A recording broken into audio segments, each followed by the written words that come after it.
Hey Bill, thanks again for all the great tutorials. I'm kind of continuing on learning to play off of chords, so I got them written in my hymnal there, and just kind of comping, going up and down on them.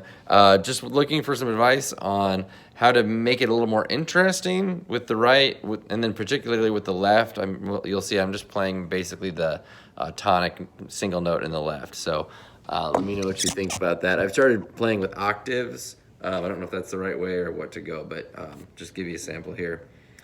The first Noel, the angel did say, was to certain poor shepherds in fields as they lay.